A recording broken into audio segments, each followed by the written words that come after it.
एक बार उनको जो डीआरडीओ की उनकी दीवार हुआ करती थी ना बाउंड्री की, तो उनको बोला गया सिक्योरिटी के लिए कांच वांच लगा दो। बोला बिल्कुल नहीं, ये बर्ड्स के लिए बड़ा हार्मफुल हो सकता है। उन्होंने मना कर दिया। और जिस समय वो प्रेसिडेंट बने थे, बाद में जब वो राष्ट्रपति भवन के अंदर मुगल गार्डन में जब वॉक किया करते थे ना, तो वो एक मोर को देखा जो ना मुंह खोल पा रहा ना बंद कर पा रहा है।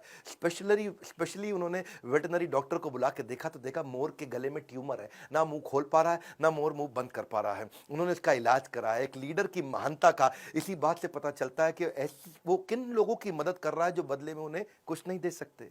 जब कोई लीडर ऐसे लोगों की मदद करता है जो बदले में कुछ नहीं दे सकता, वही एक महान लीडर की निशानी है। अच्छा, अब्दुल कलाम जी की एक बात मेरे दिल को छू गई। वो परिवारवाद नहीं, राष्ट्रवाद में बिलीव किया करते थे। जब वो राष्ट्रपति भवन में थे, See, he's a man of principle and therefore is always respected everywhere. उनके क्योंकि जो भाई थे ना, उनको बहुत प्रेम करते थे, बहुत प्रेम करते थे अपने भाई से, बचपन से ही प्रेम था। और उनके अपने सगे भाई का पोता दिल्ली के अंदर मुनीरका में किराए के कमरे पर रहा करता था। 2006 में जब कलाम ने एक दफा सारे परिवार को इनवाइट किया, क्योंकि उनका कोई परिवार वहां रहता नहीं था, वो राष्ट्रपति भवन में अकेले रहते थे। और जब एक बार उन्होंने सारे परिवार को बुलाया राष्ट्रपति भवन में, तो वो लोग 8 दिन तक रहे। और सारे परिवार, क्योंकि 10 भाई बहन थे ना, तो 52 लोग आए। और कलाम जी ने देखा बहुत खर्चा हो रहा है, तो उन्होंने चाय की प्याली तक का हिसाब रखना शुरू किया। सब लोगों को उन्होंने अजमेर शरीफ प्राइवेट बस करके भेजा, उसका भी हिसाब रखना शुरू किया। उन्होंने अपने अकाउंटेंट से सारा हिसाब बनवाया और बोला कि ये कितना बना, तो देखा 3,52,000 रुपए का चेक उन्होंने अपनी तनख्वाह से काट के दिया। और क्या कहा कि राष्ट्रपति भवन की जिम्मेदारी केवल राष्ट्रपति की होती है, पूरे परिवार की नहीं होती है। अब्दुल कलाम जी इतने विनम्र व्यक्ति थे, विनम्रता ताज के बिना राजसी गौरव है। वो ऐसी चीज है, महान व्यक्ति की महानता ही उसकी नम्रता है। डॉक्टर कलाम को एक बार आईआईटी बीएचयू के अंदर चीफ गेस्ट के रूप में इनवाइट किया गया। और जब वहां पे आए तो वहां पे 7 कुर्सियां थी, बीच वाली कुर्सी थोड़ी ऊंची थी। और जो बीच वाली कुर्सी ऊंची, क्योंकि वो राष्ट्रपति थे, उनको बैठना था। उन्होंने बोला ना ना ना, कुर्सी हटाओ, बराबर की कुर्सी लगाओ।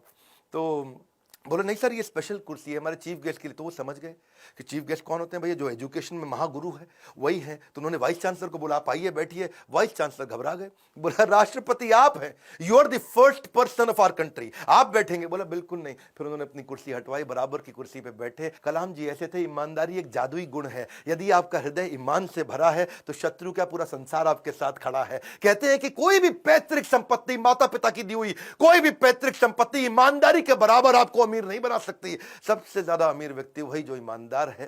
पूरा संसार आपके साथ खड़ा है। कलाम साहब तो एवर यूथफुल थे।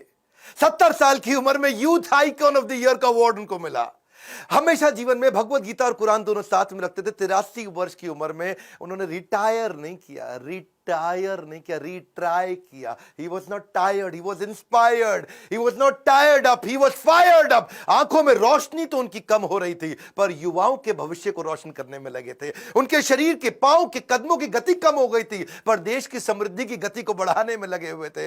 एक असाधारण, एक अनोखा, अस्वाभाविक, अलौकिक व्यक्तित्व के 2015 में हमेशा के लिए हमको अलविदा करके चले गए। और कहां गए? उसी IIM शिलोंग के अंदर आखिरी लेक्चर देते वक्त, जैसे क्षत्रिय अपने युद्ध के मैदान में लड़ाई करते हुए वीर गति को प्राप्त करता है, ऐसे ही IIM शिलोंग के अंदर लेक्चर देने के बाद तुरंत वहीं लेक्चर देते वक्त, जो कल था वो आज नहीं है, जो आज है वो कल नहीं होगा, वैसे ही इस ब्रह्मांड में दूसरा कोई कलाम नहीं होगा। स्विट्जरलैंड जैसा देश जो साइंटिफिक रिसर्च के मामले में 8वें पायदान पे आता दुनिया में, और जब वो 26 मई कलाम स्वयं जब उनके देश गए थे, तो वही स्विट्जरलैंड उसको साइंस डे के रूप में मनाता है।